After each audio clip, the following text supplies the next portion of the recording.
started here.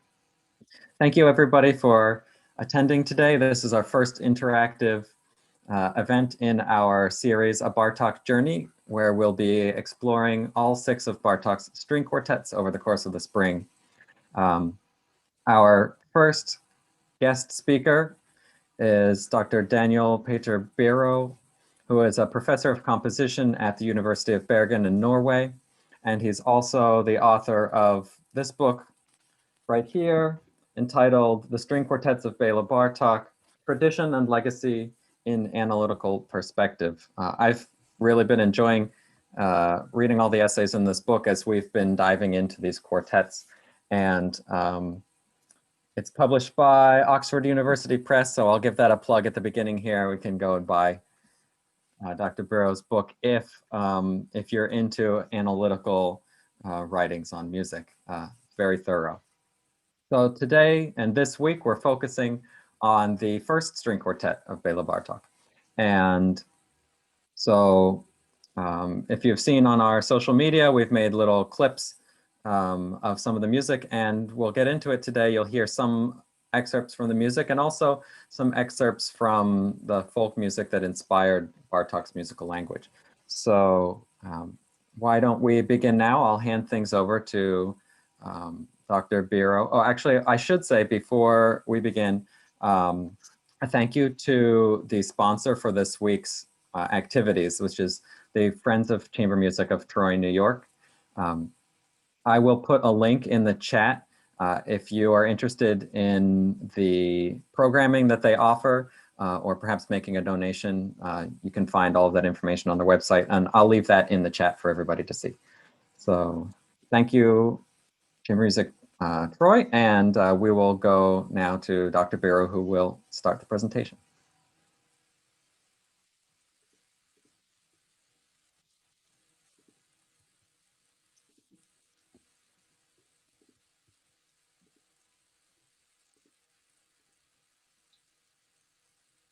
So first, many thanks to the members of the Tesla String Quartet for this invitation to talk about Bartók. I will discuss today several aspects of Bartók's work as a composer, ethnomusicologist, and also as a pianist. And I will focus mainly on the first string quartet, and the historical and personal conditions of its production. I will then go on to discuss how Bartók's shift towards modernism occurred and affected his later quartets, also his fourth quartet.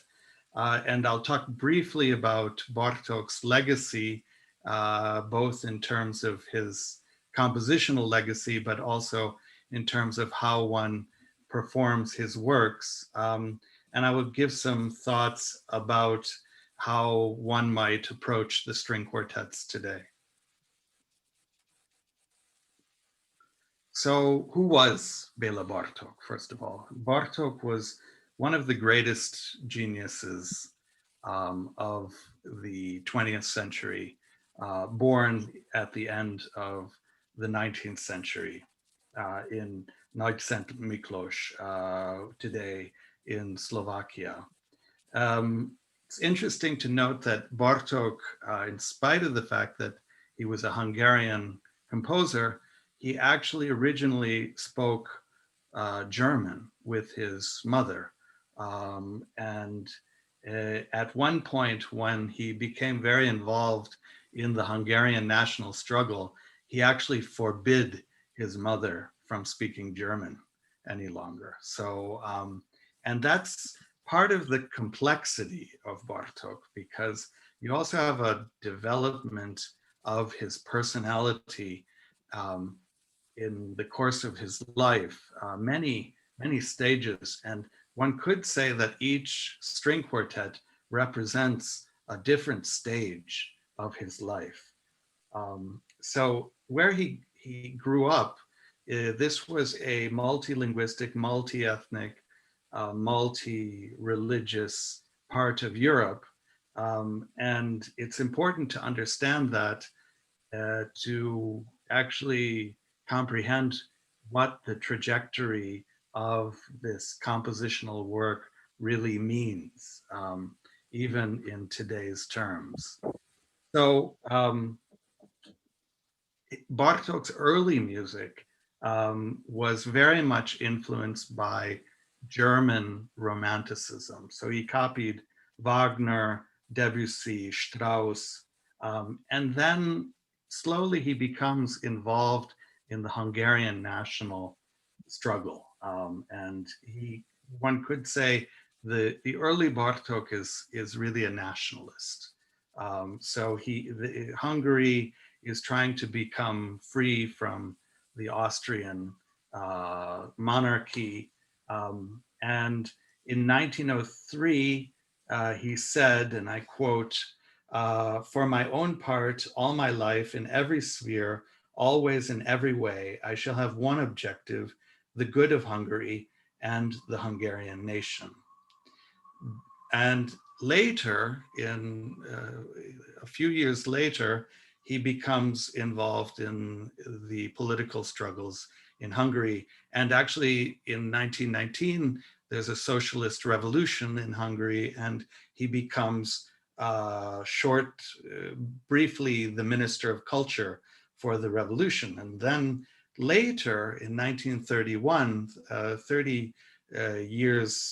29 years after he wrote this first citation, he writes something completely different. He says, "My own idea, of which I have been fully conscious since I found myself as a composer, is the brotherhood of peoples, brotherhood in spite of all wars and conflicts. I try to the best of my ability to serve this idea in music."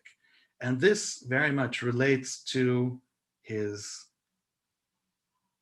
interest in folk music. And that was something that this is something that we take for granted today, but it was actually a very complex endeavor when he started out collecting folk music.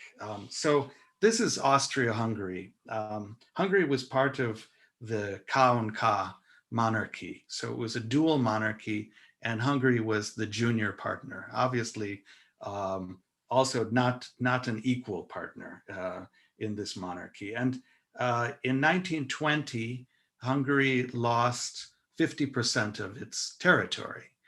So today, the largest ethnic minority in Europe are the Hungarians in Transylvania, 2 million people in Transylvania. And Bartók's quartets also represent this trajectory of this empire dissolving, and also the whole complexity of language, that actually language started to dissolve and people didn't understand one another. And the whole idea of nationality even started to dissolve. Thinking of this, one has to think of the story that Bartók heard a folk song in 1904. And in terms of hearing this folk song, Bartók is coming from the nobility or the upper middle class, but he's hearing the music of peasants. And at that point in Hungary, nobody really thought seriously that the music of peasants had true artistic value. So Bartók, in starting to study this music, and generally Hungarian music was thought to be the music of the cafe houses, like Brahms' Hungarian music. And that was often the music played by Roma, by what one called the gypsy music, but that was not the music of the rural peasantry. So Bartók hears in 1904, this folk singer goes in 1906 to the countryside and starts collecting this Hungarian music. And one can think, yeah, he's just going to the countryside, but one doesn't really appreciate in this way what he had to go through, because he had these cylinders with him. And these cylinders, I've held them. They're very heavy, right? And the whole apparatus, and you could put basically about a minute worth of music on one of these cylinders. So he would have to have a lot of gear, and he would go on these unpaved roads, and he would go for weeks at a time and come back and be completely broken and sick. And so it was very strenuous work. And to put it bluntly, most of his countrymen thought he was crazy to do this, because at that point, nobody thought that there was anything of interest in this music. So we're dealing with really the great grandfather of a whole field of study, namely ethnomusicology. And that all became part of his compositional DNA. That was something that came directly into the quartets. And I'll show you a few examples of that shortly. So with his compatriot, Zoltán Kodály, he actually altogether, I think the number of folk songs is 500,000 that were collected. So it's an incredible amount of material that they collected. And Bartók was really an avid collector. I lived in Budapest, down the street from Bartók's house, which is today a museum. And when you go into the house, one of the most interesting parts is all of the dictionaries. So he has dictionaries for everything, for Romanian, for Serbian. So he learned the languages. There's a great cartoon in an Egyptian newspaper when he went to an Egyptian music conference. Bartók is speaking, and in the balloon there's Arabic, because he learned Arabic for the conference. So really, a really remarkable person in this way. And he then later married Dita Pastori, and that was one of the reasons why he also needed to leave Hungary. So Bartók was one of the few artists who left during the fascist Horthy era, coming to the United States. Dita was Jewish. There was the reason for escape, but also political reason, because Bartók's music would not be performed in Hungary. So he was essentially blacklisted in the country. And when you look at the performances, most of the performances happened in Germany of his music in that time. So he also came he continued to collaborate with Joseph Szigeti, so the violinist, and who performed the second violin sonata with him. And in the United States, he tried to make a career as a pianist. They weren't very successful, because Bartók insisted to play always with music. And the American audiences didn't like the fact that there were 4 people on stage instead of 2 people on stage. So he wasn't very successful, and he eventually received a position at Columbia University. Columbia University, I think it's probably one of the biggest crimes they've ever done. They didn't give him tenure. So Bartók actually wasn't understood by American academia. It reminds me a bit of the Hungarian scientist who had to leave recently because her vaccine research wasn't accepted, and now everyone is dependent on this for getting vaccinated. So, but that's a whole nother story. So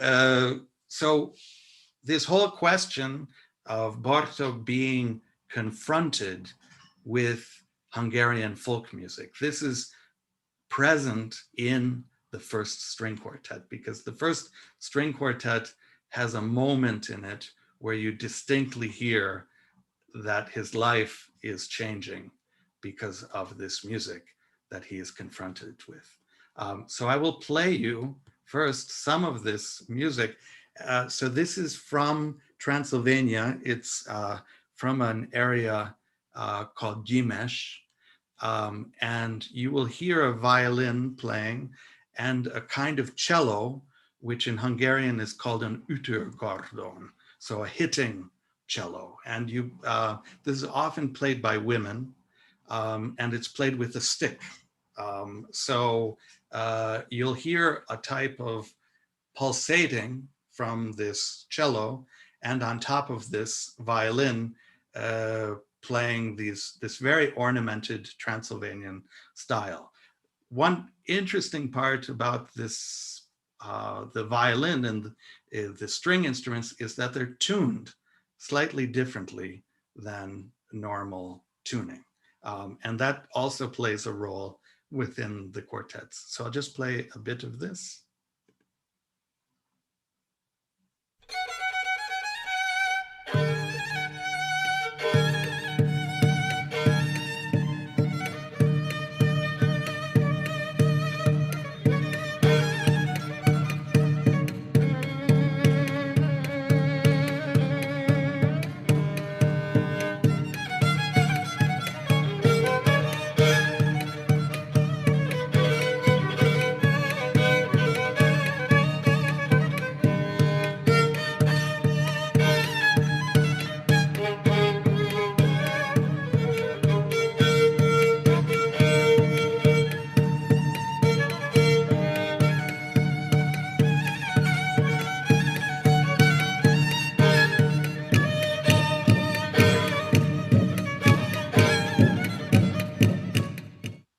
So you hear in this music also something that was very different for the time in terms of European art music, is asymmetrical rhythms. So you hear, instead of it being in two, like two, you hear a bum, bum, bum, bum, bum, bum. So it's in five, one, two, one, right? So and sometimes the beats are lopsided. So they're not actually, it's not equal, right? And that's a very important part of folk music and something that plays a big role in the quartets.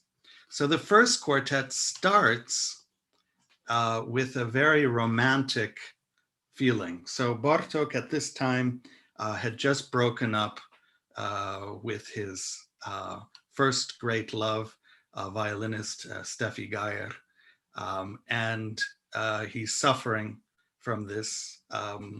And at the same time, he's coming back from these expeditions, folk music expeditions, and he starts integrating some of the knowledge gained into the work. So the beginning of the quartet starts with a type of sigh motive, and is answered, which is always a descending melody, and is answered by an ascending melody. So the sigh motive sounds like this.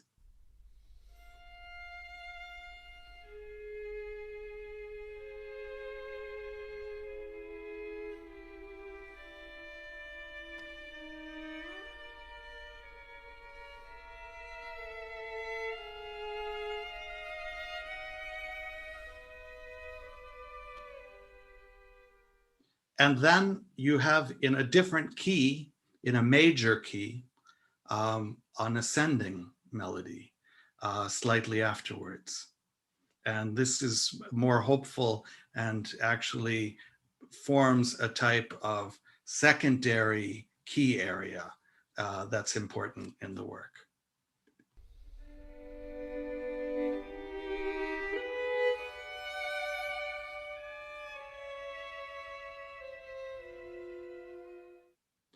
So I'll just play you the beginning of this. So, and you can hear that it's a very romantic world. There are actually citations or quasi-citations of Wagner's Parsifal in this example.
So this piece actually uses a type of Hungarian scale employment called pentatonicism. So pentatonicism is 5 notes, and Hungarian music is actually related in this way to Asian music cultures. So the Hungarian language is not an Indo-Germanic language, but rather a Finno-Ugric language. And actually, linguistically, it has more in common with languages like Chinese, like Korean or Japanese than it does with its European neighbors. And there's some theories saying that this actually came from the East towards Hungary. And there's one pentatonic melody that comes in the quartet called Röpöi Pava Röpöi, so fly, peacock, fly. And I will play this for you.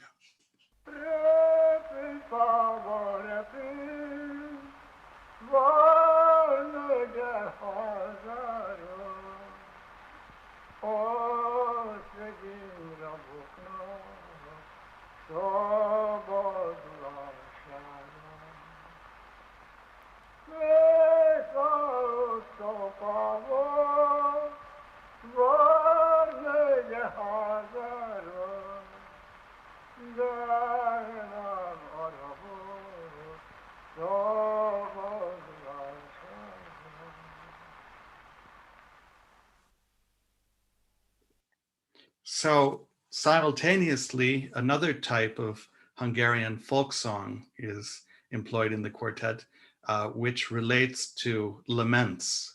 So this is actually the oldest type of Hungarian folk song. It's called a sírató. And in the middle of the first movement of the first quartet, you actually hear a sírató. So I will play you an example of one. Jaj, kedves édesanyánk, nagyon faj, hogy itt hagyott ilyen szótlanul minket. Akit úgy nagyon szerettünk, és maga is nagyon szeretett bennünket. Jaj, drága jó anyánk, az a drága 2 keze, akit annyit megölel. Az a drága 2 keze, aki szeme, aki annyi könnyet letörül. Drága édesanyánk, drága 2 szeme, akivel annyit ránk tekintett ki. Ja, édes jó anyánk, az a drága jó szíve, akivel úgy szeretett minket. Jaj, hogy felejtsük el miért egy ilyesmit, hogy nem is szólt a 3 lányának. Jaj, kedves édesanyám, nem tudjuk. So you hear all the time that the melody is always descending. So, jaj, kedves édesanyám, miért hagytál így minket? So it's always this type of descending melody, and that same melody comes in the first entrance of the second theme in this the first movement of the quartet. And we hear this played by the viola. And at the same time, this type of utergordon hitting of the cello is replicated. And we also have in the violin this pentatonic line, which is based on that folk song of Repi Pava Repi. But now it's changed. It's Di Bam Pi Tam. So he's actually going up instead of going down. And later in the quartet, you actually get a complete citation of that folk song. So I'll play you, this is the middle of the first movement.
So we have these three elements, and at the same time, we also feel that the pulse is always expanding and contracting, right? So the phrase lengths are, it's like you have three people in talking in different tempi at the same time.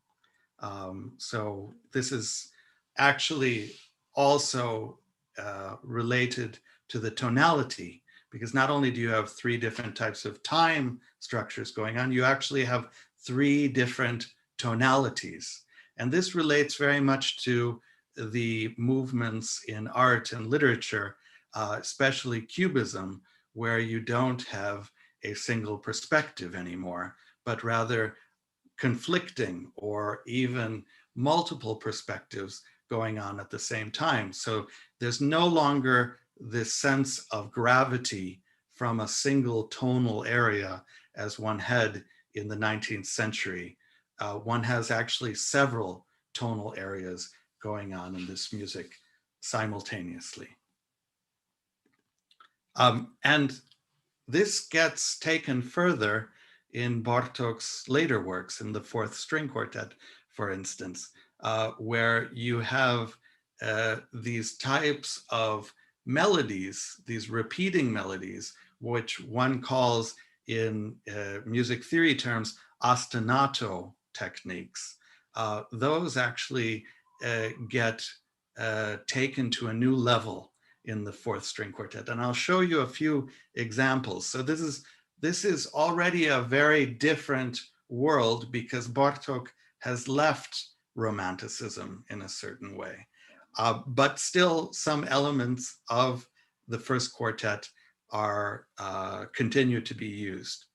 So I'll play you the beginning of the quartet, and perhaps pay attention to these sections, these repeating sections of the various instruments, these repeating melodies.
Okay, so I'd like to show a section where you have two ostinati going on, and one actually, you start to hear them get shorter and shorter. And this is something that we call in music theory liquidation. Oh, sorry.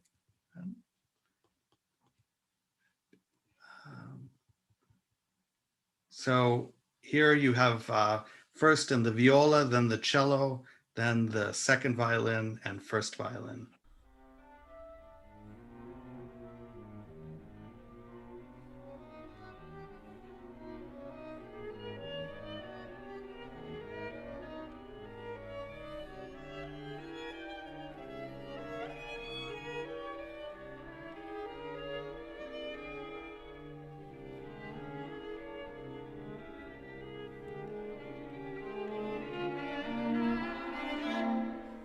And there it stops, right? So we have a type of compression going on.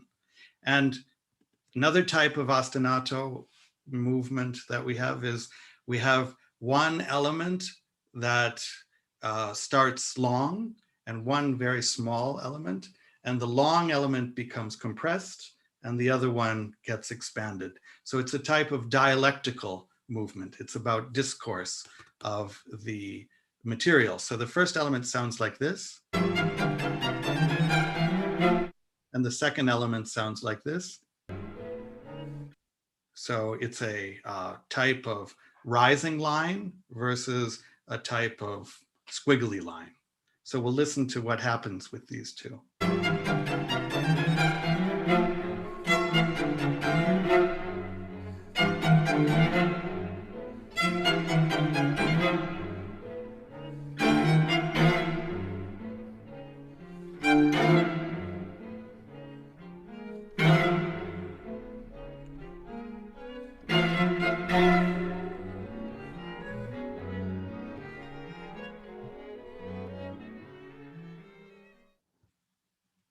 So again, what came from the first quartet was very different 20 years later.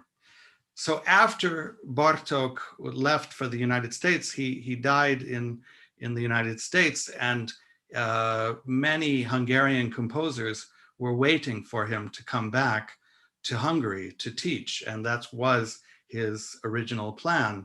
But in 1945, when they came to the Liszt Academy, they found a black flag hanging in front of the Liszt Academy. And so he never came back. And then shortly afterwards, Hungary was taken over by a Soviet-led dictatorship, Stalinist dictatorship. And this was the head of our country, Rákosi.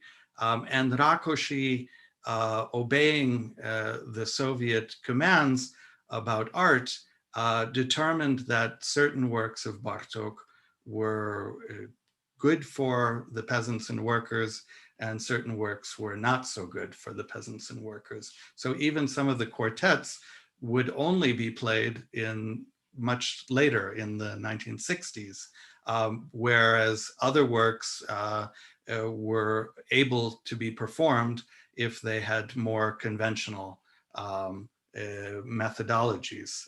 So this was a problem for the younger generation.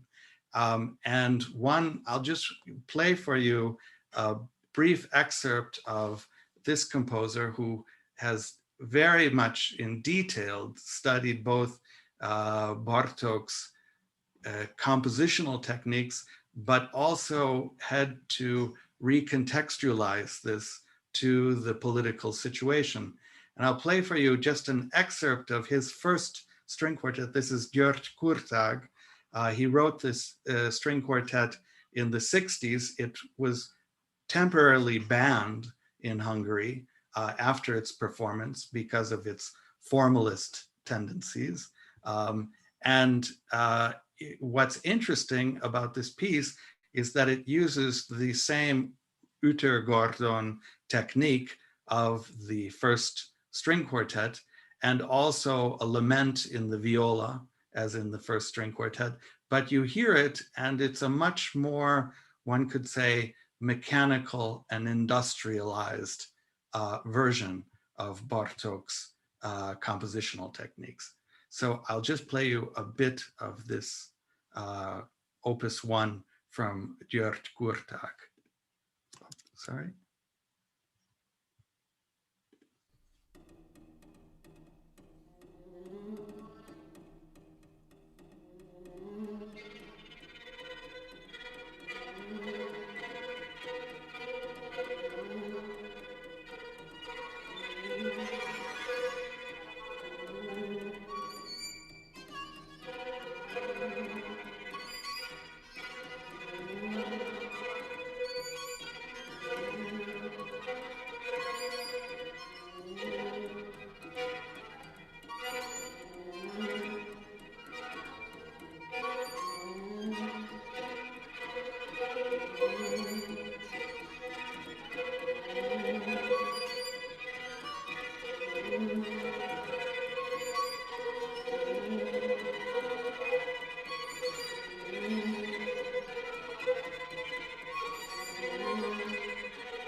So Bartók was not only one of the great composers of his time, he was also one of the great pianists of his time. And it's very interesting to consider how he played piano and how that actually might be interpreted in the context of the string quartets. So Bartók loved to play on a piano type called Bösendorfer. And Bösendorfer has a much softer sound than a Steinway. And Bartók also not only had a wish to play in this kind of piano, but also had a very soft kind of touch on the piano and worked a lot with time. So I'm going to play for you two recordings, one recording of a contemporary Hungarian pianist, Jandó Jenner, and he's performing one of the pieces from Mikrokosmos, and then we will hear Bartók. And what I'd like you to pay attention to is how both the touch of the pianist is different, but also how much more flexible Bartók plays than the first pianist. So I'll play both recordings.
Now it's quite a big contrast to how Bartók performs his own work.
So one of the reasons why pianists started to play more harshly was because Bartók had a piece called Allegro Barbaro, and his music got associated with that title. But one can hear that actually he wasn't at all that type of personality, and the playing is much more subtle than how many pianists play today. So we have the pianist Bartók, we have the composer Bartók, and we also have the ethnomusicologist Bartók. So really we have this very complex personality, and someone who not only changed the course of music, how we understand music, even how we perceive the music of the world, and how these interrelations across continents, across nationalities, across linguistic borders, how that actually all comes together. And he was able not only to formulate that in the field of ethnomusicology, but also as a composer and as a pianist, and especially in the string quartets, which remain some of the greatest works for the genre ever written. So thank you very much.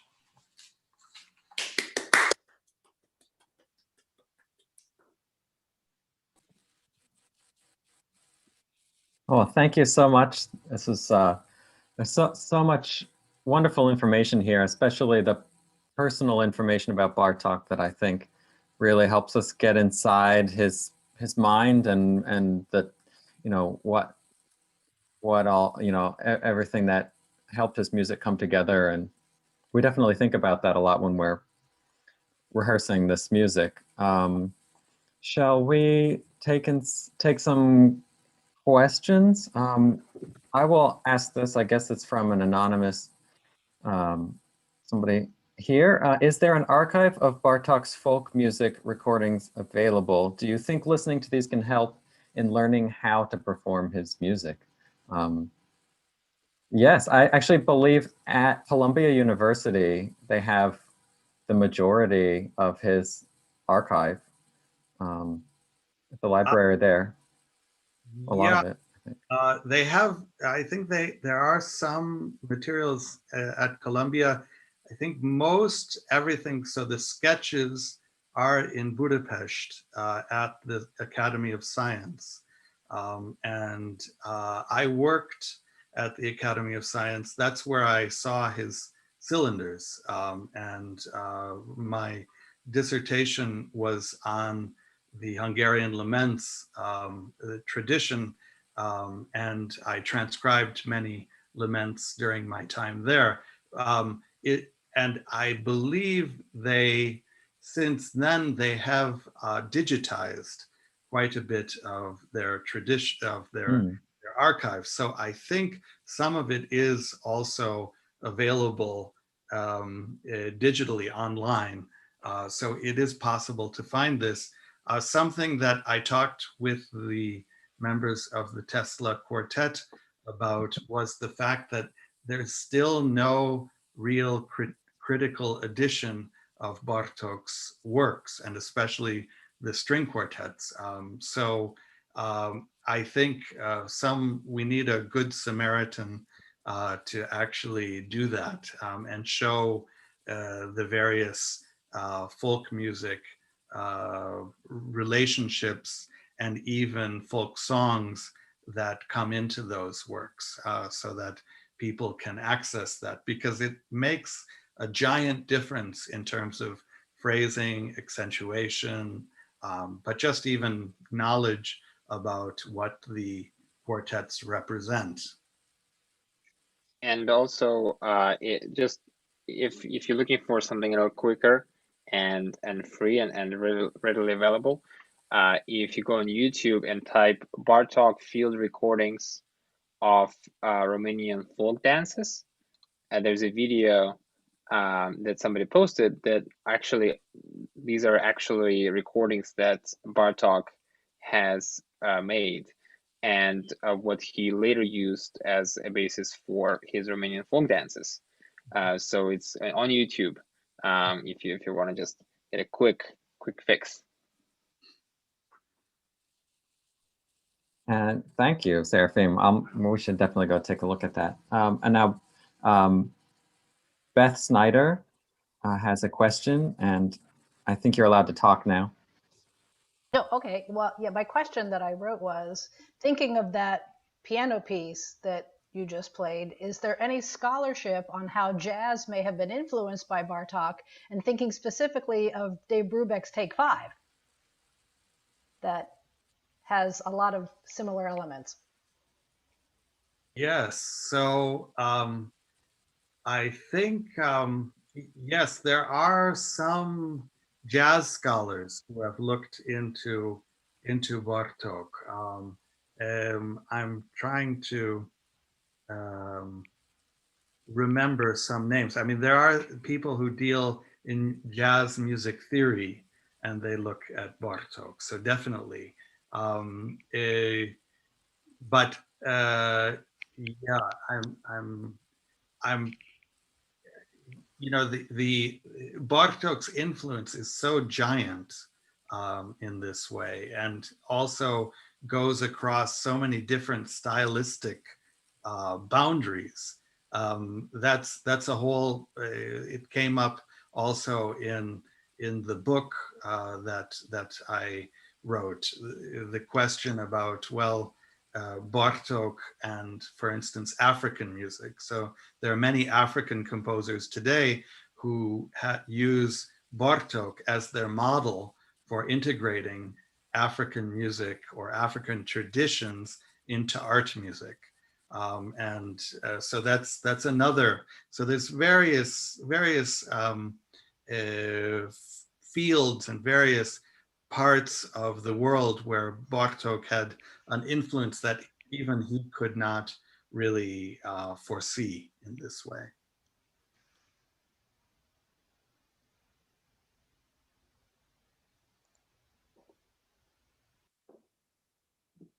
Ross, you're muted. Thank you for that question. Why don't we keep going down the list here?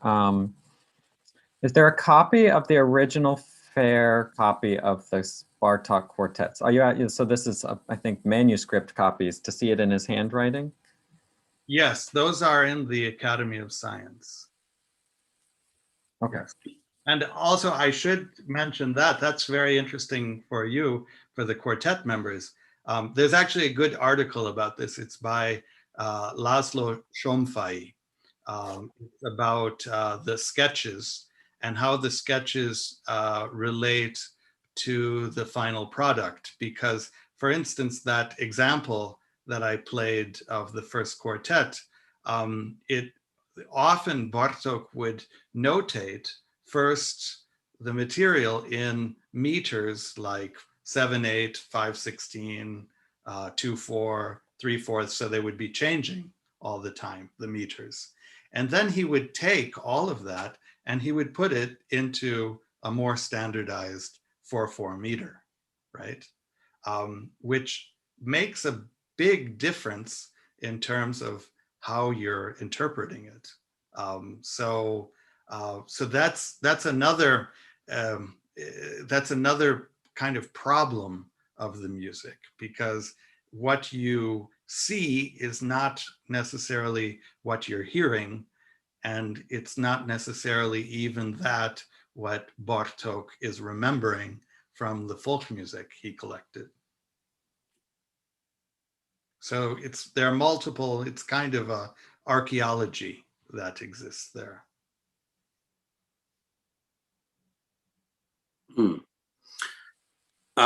There's another question here regarding the first quartet. Is it possible to say something about the forms of the movements, whether are they sonata form, ternary form? Is there any concise way to talk about the three movements there? So in the first quartet, there's definitely an attempt at sonata form in the first movement. So you have the second theme. And then you have, in the next movements, you often have a kind of stop and go type of form.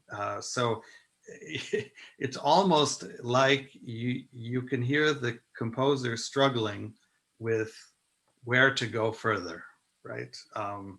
So it's a very, very interesting type of form that comes out of this.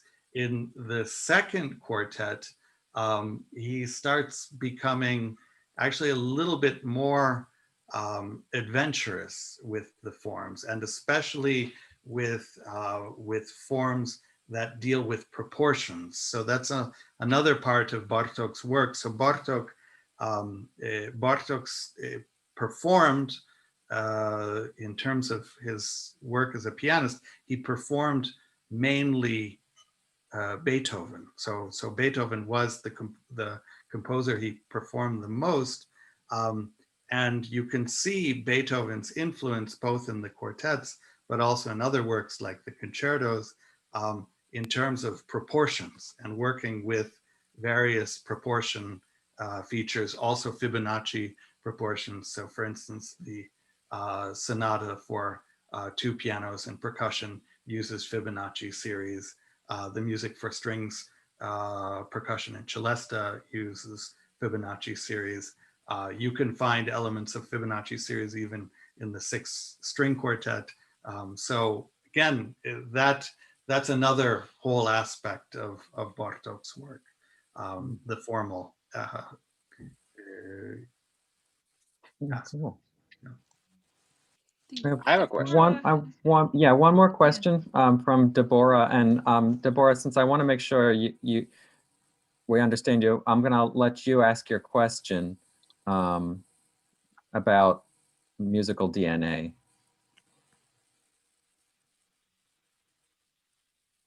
So let's see. Can you? I'm go ahead. unmuted. Okay, Yes, thank you for the chance to ask. Dr. Biró, what a wonderful lecture. Thank you so much. And in listening and in reading your bio a little bit, I know that you seem to focus on the Israeli, the Hungarian, and the Israeli music, and they all seem to me to be linked by laments, a people of lament. And I'm wondering then, as you mentioned about Bartók's musical DNA, my question is, knowing that about you, what is your musical DNA? Thank you. Yes, well, I mean, in that sense, connecting Bartók and the lament to Jewish laments. So actually the first indication in the Hebrew Bible of singing by women is Sarah, right? And it says the Hebrew word lipsod, right? So it says so wailed for death, the death, and that's quite interesting, because the thinking is that the laments are the oldest type of folk song in Hungary. And even, I mean, it's kind of funny that the word for lament in Hungarian is shirato. So many Israelis would think that it's related to lashir, to sing, but it's actually shirni in Hungarian is to cry. So I think the question, and this was also important for Bartók, it's that these kind of archetypes exist in many cultures, right? And are expressed in many different ways, and even can be translated and transmitted and taken back and forth. And so, having studied Jewish music in Eastern Europe, the situation was often the case as with other types of music, that the Jewish population would be kind of the tofu of the region, as one of my teachers used to say. They would take up all the flavor around. So the Jewish music was very much influenced by the Hungarian or the Slovakian or the Serbian. So in terms of my DNA as a composer, I think what is really important for me is to look at sound and musical material as being linked to history and to deeper relationships in history and deeper relationships in humanity. So for me, there's always a discovery there. So and again, it's so Kurtag, the composer that I played, said at one point, he said, Bartók's mother tongue was Beethoven and my mother tongue is Bartók, right? So again, so how one relates, it's in a certain sense historical. So we're always building on something in this way. Yes, thank you. Thanks, Deborah, for your question. Yes. Thank you. We have a request to hear about Michelle's take on Bartók. So Michelle, would you like to speak about anything? Do you have a favorite part of this quartet? Oh, certainly the first movement. Yeah, it's heartbreaking themes that I get to play. It's really wonderful. Yes, I want to say thank you so much for Dr. Biró for spending time with us. This was incredible journey with you. I was so taken by Kurtag's string quartet #1. I think we should play this, guys. Oh, right? you should. It's a wonderful piece. And I can tell you just a story about Kurtag writing this quartet. And I've experienced Kurtag working with quartets on this piece often, and it's working with Kurtag is always a torturous experience, but you're very grateful afterwards. Yeah, isn't he supposed to be very mean to musicians? It's a kind sort of meanness. So yes, so he's very demanding, so to say the least. But Kurtag was actually allowed to leave Hungary in the 50s to go to France. So he went to study in Messiaen's class, and he had a total breakdown because he was absolutely not ready for what he would experience in terms of contemporary music at that time. And he heard at one point Stockhausen's Gruppen, and for him this was just his whole world just got changed, and he couldn't compose.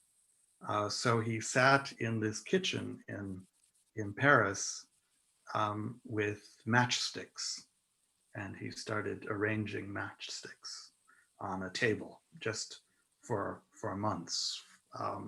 And then he went back to Hungary, and he started to write this quartet. And it took him, I think, 4 years to finish the quartet. So it took him a long time to finish it. And it's a very interesting piece because, and it's also, I think it fits very well.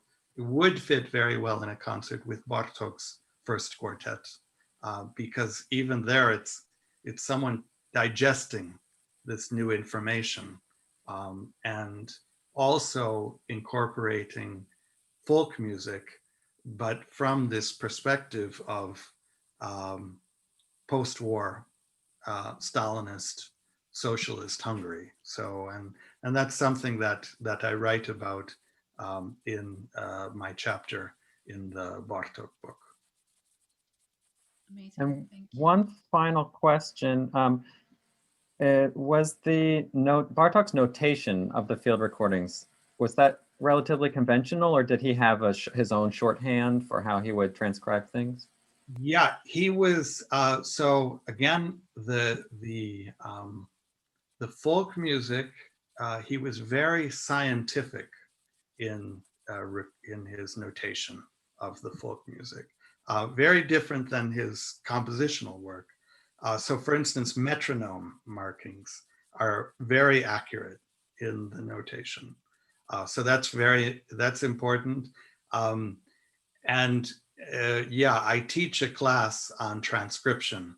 I've done it here in Bergen also and we look at Bartók's transcription methods. And yes, he had very specific thoughts about how to transcribe, what's important, beat patterns. But again, there he was trying. So you have to imagine he's trying to tell the Hungarians that, okay, this music is actually worthwhile. So listen to this. This is not just some farmer lady who's singing, right? This is actually art. This is important. And no one took him seriously, really. And the worst, I mean, what people can't imagine is going to Romania, right? He's going across the borders to enemy territory. So the Hungarians and the Romanians hated each other, right? They still, in a lot of ways, hate each other, unfortunately, right? But he would actually go and study this music, and the important thing in this case is there are 2 volumes of Hungarian folk songs that he published. There are 5 volumes of Romanian folk songs that he published. So there are more. He did actually more studies of Romanian music than he did of Hungarian music. So again, it's a very complex political and even very far, seeing far into the future at that point.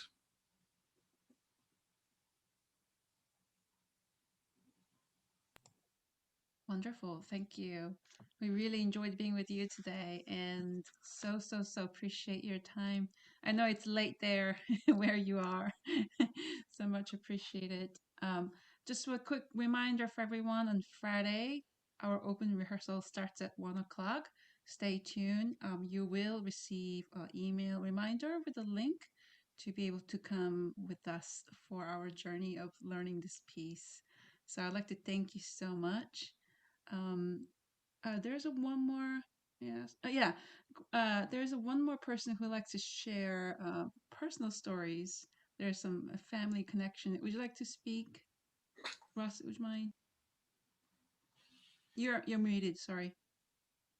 So one of our attendees today has, let me make sure I get this right, memorabilia, personal memorabilia about Bartók. Her family knew him in Budapest. Gwendolyn, I can make you a panelist if you want to share some of that on your screen. Let me see here. Yes, and we will, the live stream will record and be available on YouTube after the fact if you can't join us for Friday's open rehearsal. So let me, so Gwendolyn, feel free to share your screen if you've got some photos or something. Here, let me make sure you, and I think you're still muted. Let me see, make sure. Yes, I am. Okay, now I'm not. Okay. Right. Well, I really appreciated this this session. I actually went to Hungary and studied the first Bartók with, and one of our lecturers was Shamfoy, which was very exciting. I'm an amateur player, but my grandmother's sister was a well-known sculptress. Kunvari Lila was her name. And this is, let's see if I can get the light right on that. This is an early bronze plaque that she did of Bartók. And this is the more formal one.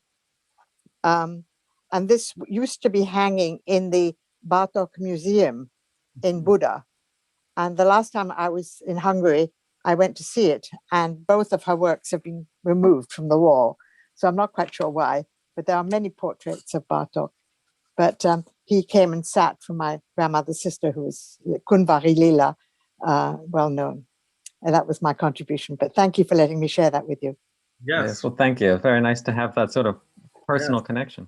Yes, it was very special. Thank you. Thank you. All right. Well, thank you very much, everybody, for joining today. We hope to interact with you again on Friday and Saturday as well for the concert where you'll hear us play the first quartet. Thank you very much, and we'll talk to you later.